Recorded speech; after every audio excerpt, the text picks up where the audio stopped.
Bánh bò nướng đạt yêu cầu ngon nhất, thành công nhất là bánh có nhiều rễ tre, xốp.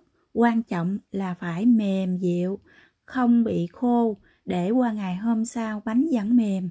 Các bạn nào đã từng làm món bánh này thất bại hoặc là còn ngần ngại chưa làm thì hãy xem cho kỹ cái video này. Mình chia sẻ tất cả những cái kinh nghiệm để cho các bạn làm món bánh bò nướng thành công nhất, ngon nhất. Một lon nước cốt dừa, 400g đường. Nếu các bạn nào mà thích lạc hơn thì mình cho 300g thôi. Nửa muỗng cà phê muối, khoảng 4-5 cọng lá dứa mình xay với 100ml nước, rồi vắt ra cái nước thiệt là đặc nha. Rồi cho vào đây là 4 muỗng canh nước lá dứa. Xong rồi mình bắt lên bếp nấu cho nó vừa nóng ấm lên thôi, cho cái đường nó tan, cái nước cốt dừa nè nó tan ra.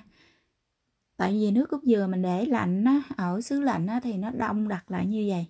Một gói bột năng 400g. Bột năng không thì chưa có đủ để làm cho cái bánh nó mềm, nó ngon.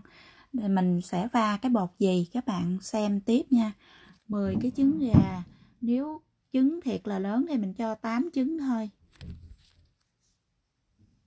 Bột nổi các bạn mua cái hiệu này nè, thì cái bột nổi nó tốt hơn, nó dễ thành công hơn. Cho tất cả loại bột vào trong cái tô này, cả bột nổi luôn. Mình trộn cái bột lên cho đều thì mình nướng cái bánh nó sẽ xốp đều hơn. 4 muỗng cà phê bột nổi. 4 muỗng cà phê này ngang thôi, lưng ngang thôi các bạn. Cân là khoảng 20g. Nếu các bạn cho ít bột nổi quá sẽ làm cho cái bánh nó chai, nó không có nở lên. Bột mì đa dụng. Các bạn dùng cái bột mì đa dụng thôi. Mình cho 1 muỗng canh nha, để cho bánh nó mềm mại á. Bột gạo, 1 muỗng canh bột gạo. Rồi, đây là tất cả những cái loại bột mình đã trộn vào trong cái tô bột này. Trộn cho thiệt là đều lên để cho cái bánh nó nở đều. Trước khi mình trộn tất cả các nguyên liệu lại với nhau thì mình chia sẻ một chút về những cái khuôn để nướng bánh bò. Các bạn có thể dùng khuôn nào nướng bánh bò cũng được hết.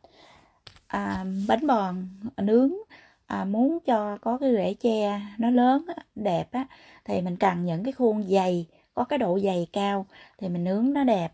Nhưng cái khuôn tròn có cái thành cao này là mình nướng bánh bò đẹp nhất, ngon nhất, rễ tre đều đẹp nhất luôn. Các bạn nào mà cần nướng bánh bò đó, mình mua cái khuôn này để ở nhà, khi nướng bánh bò mình có để mình nướng cái bánh nó đẹp nữa. Những cái khuôn lớn thành cao mình nướng nhiệt độ nó cao và thời gian nó dài hơn. Còn những cái khuôn nhỏ, hôm nay mình nướng những cái khuôn nhỏ này thì nhiệt độ nó thấp hơn và thời gian ngắn hơn nha. Thì mình cho vào trong lò, mình mở lò, mình cho vào trong lò luôn, mở 350 độ F. Mình để cho cái khuôn nó nóng á.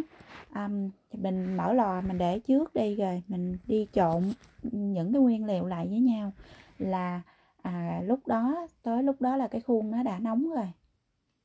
Mình cho bột vào trong nước cốt dừa, nước lá dứa để mình trộn cho nó đều lại với nhau trước. Cái cách này là cái cách nhanh nhất luôn các bạn, trộn rất là nhanh luôn, khoảng chừng 10 phút là nó đã xong rồi. Nó trộn bột vào trong nước cốt dừa nè. Các bạn trộn theo kiểu nào cũng được hết. Mình làm sao để cho cái bột với nước cốt dừa nó hòa quyện với nhau, trộn nó lại với nhau cho nhanh thôi.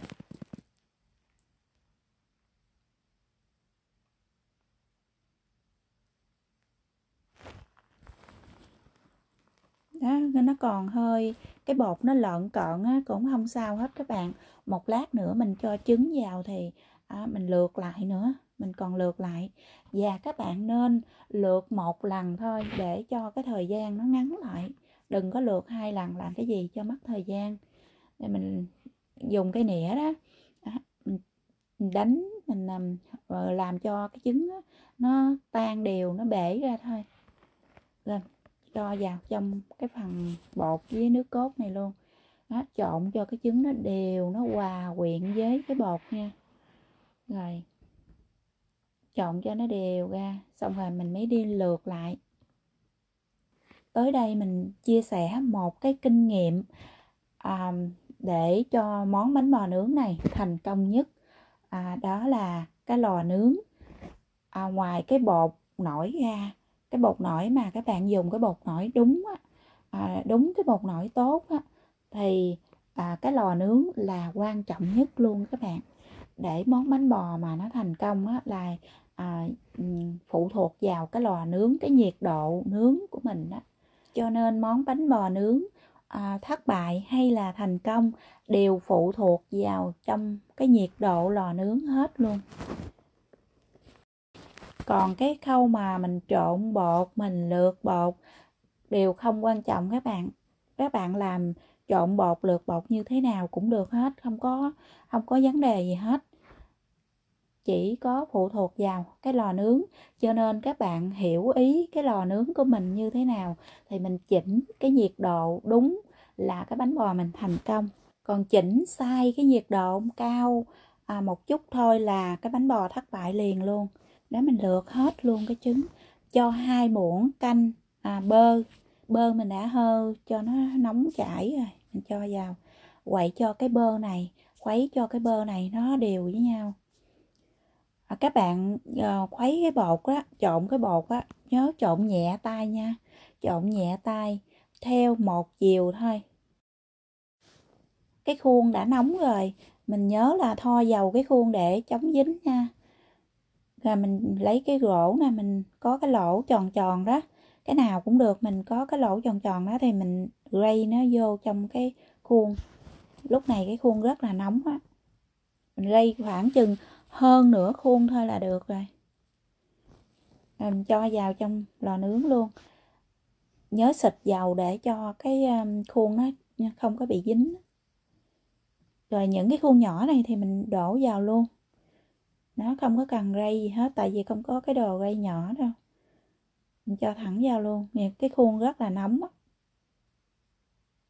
Mình cho gần đầy thôi, đừng có đầy quá nó sẽ trào ra ngoài á, còn nổi lên nữa.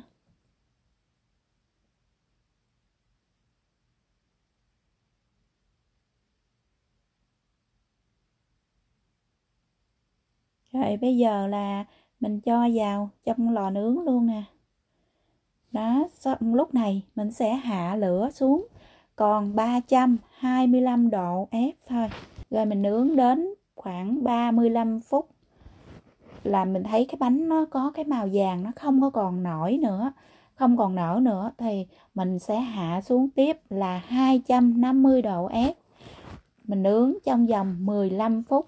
Khi mình thấy cái mặt bánh nó vàng rồi thì mình tắt lửa để trong lò, để bánh yên trong lò 20 phút nha. Đây là những cái ổ bánh mình đã nướng rồi, mình nướng trước đó rồi, bánh nó nguội rồi, mình lấy ra nè. Đây là mình nướng cái khuôn tròn cao nè, bánh nó rất là đẹp luôn, mềm mại, rất là ngon. Rễ tre nè, những cái tàn ong này là rễ tre nè. Đây là cái khuôn mình nướng khắp khách đó, thì mình nướng bằng cái khuôn này cũng rất là ngon. Cái bánh nè, những cái lỗ li ti này là rễ tre đó các bạn, kêu bằng tàn ong đó. Rồi cái khuôn này là đã nguội rồi nè, mình cái này là mình nướng sau cùng nè. Đó, đã nguội rồi mình lấy ra nè. Đó, cái bánh mình sẽ cắt ra cho các bạn xem nha. Khi mình tắt lò hoặc là mình lấy ra, cái bánh nó hạ xuống, nó xẹp xuống một chút, không sao hết nha các bạn, đừng lo nha. Món bánh này quan trọng nhất là phải mềm á các bạn. Mình để qua ngày hôm sau bánh vẫn mềm, vẫn ngon, không có bị khô luôn. Dai, cái độ dai nó rất là ngon luôn nè. Đó, mềm như thế này, nó dịu quặt như vậy là cái bánh nó ngon á. Khi nướng xong để bánh thiệt là nguội rồi mình mới lấy ra thì cái bánh nó còn nguyên vẹn, rất là đẹp. Chúc các bạn thành công với món bánh bò nướng.